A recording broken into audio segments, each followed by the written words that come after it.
Lokta nul mulig NBCC YouTube channel sam kodul don bo hoga Facebook page kada al don bo mulingam payalin cho hoga nule so nguluga NBCC mission compound urusi nguluga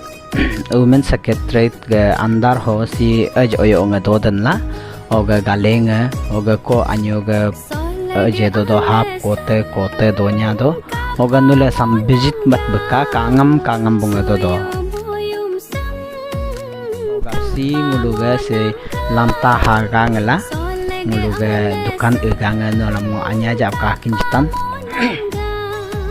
so bhagdal so building some women skill training center hoga NBCC trading agency kachiman mga so building so he nam sam kato hoga awo cha gadal so bhat takai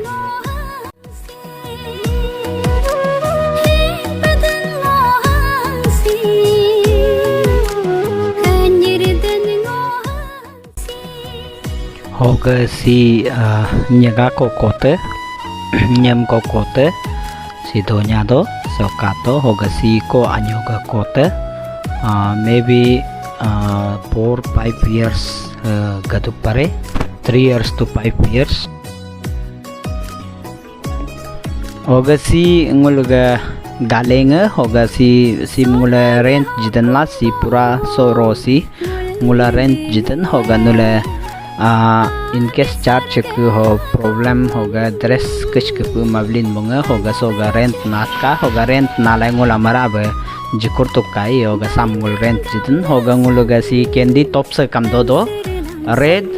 black okay white do